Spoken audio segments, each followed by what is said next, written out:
আল্লাহু আকবার, আল্লাহু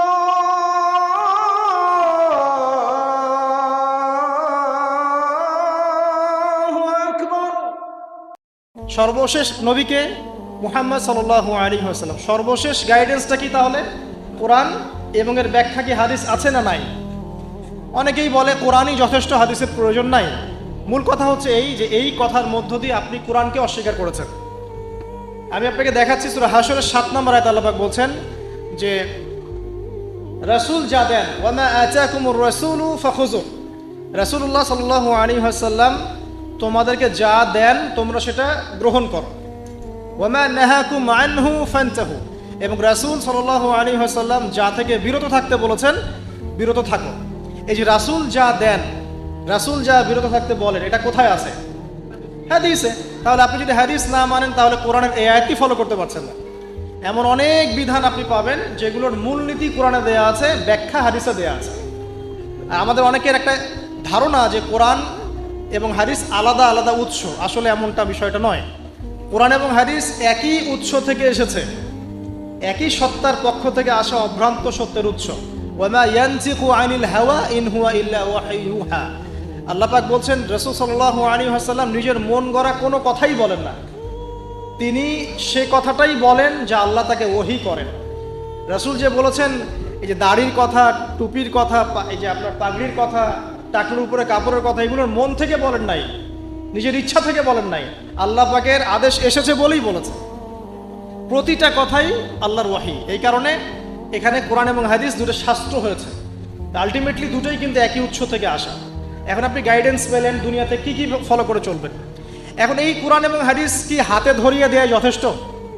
মানে কোরআনের একটা বই দিয়ে দিলাম, একটা হাদিসের বই দিয়ে দিলাম, ব্যাস এখন জীবন চলেন, পারবেন? পারা যায় না। এটা কি এত সহজ? কোরআন ধরিয়ে দেওয়া হলো, হাদিস ধরিয়ে দেওয়া হলো, এখন আপনাকে বলা হলো আপনি চলেন, তাই কি হবে? হবে না। এই কারণে আল্লাহ রাব্বুল আলামিন শুধু হেদায়েত পাঠিয়েই ক্ষান্ত হন নাই, নবী রসুলও পাঠিয়েছেন। আমি কি বুঝতে পারছি? আল্লাহ পাকের দয়া দেখেন। এবং নবী রসুল পাঠাতে পাঠাতে কেউ বলে 1,24,000, কেউ বলে 2,24,000, তাই না? সংখ্যাটা যাই হোক না কেন, সর্বশেষ নবী হিসাবে আপনি পাচ্ছেন নবী মুহাম্মদ সাল্লাল্লাহু আলাইহি ওয়াসাল্লামকে। এবং এই নবী মুহাম্মদ সাল্লাল্লাহু আলাইহি ওয়াসাল্লামের মধ্য দিয়ে আল্লাহ পাক কুরআন সুন্নাহ আমল করিয়ে দেখিয়েছেন যে কিভাবে আমল করে জান্নাতে যেতে হবে। তাহলে আপনি রবকে চিনলেন, গাইডেন্স পেলেন, এবার রাসূলও পাচ্ছেন, একজন মুর্শিদ পাচ্ছেন, আপনি একজন পথ প্রদর্শক পাচ্ছেন। কাকে ফলো করবেন, কিভাবে ফলো করবেন? আল্লাহ পাক নামাজ পড়তে বলেছেন, যেভাবে ইচ্ছা সেভাবে নামাজ পড়তে পারবো না। রাসূল যেভাবে নামাজ পড়েছেন ওইভাবে পড়তে হবে। রোজা রাখতে বলেছেন, আমি কি ইচ্ছা মতো রোজা রাখতে পারবো? পারবো না। রাসূল যেভাবে রেখেছেন ওইভাবে রাখতে হবে। যাকাত দিতে বলেছেন, আপনি কি যা ইচ্ছা তাই যাকাত দিবেন? রাসূল যেভাবে দিয়েছেন সেইভাবে দিবেন। ঠিক এভাবেই আপনার জীবনের প্রতিটা কাজ, একদম ঘুমানো থেকে শুরু করে ঘুম থেকে ওঠা, ইস্তেঞ্জা করা, খাওয়া দাওয়া করা, কাপড় পরা, নামাজ পড়া, জিকির করা, আপনার তাসবিহ তাহলিল তিলাওয়াত, ইলম অর্জন করা, আমল করা, আর কি বলবো, এই যে আপনার ব্যবসা, আপনার চাকরি, আপনার এই যে সমাজ পরিচালনা, রাষ্ট্র পরিচালনা, সব কিছুর একটা গাইডেন্স দেয়া আছে। কোরআন সুন্নাহয় গাইডেন্স আছে এবং সেটাকে প্র্যাকটিক্যালি আমল করে কে দেখিয়েছেন? রাসূলুল্লাহ সাল্লাল্লাহু আলাইহি ওয়াসাল্লাম এবং তার সাহাবীগণও তাকে ফলো করেছেন। এই যে আপনি এখন গাইডেন্স পেয়ে গেলেন, ব্যাস আপনার দুনিয়ার জীবনটা চলাটা কি হলো? সহজ হলো।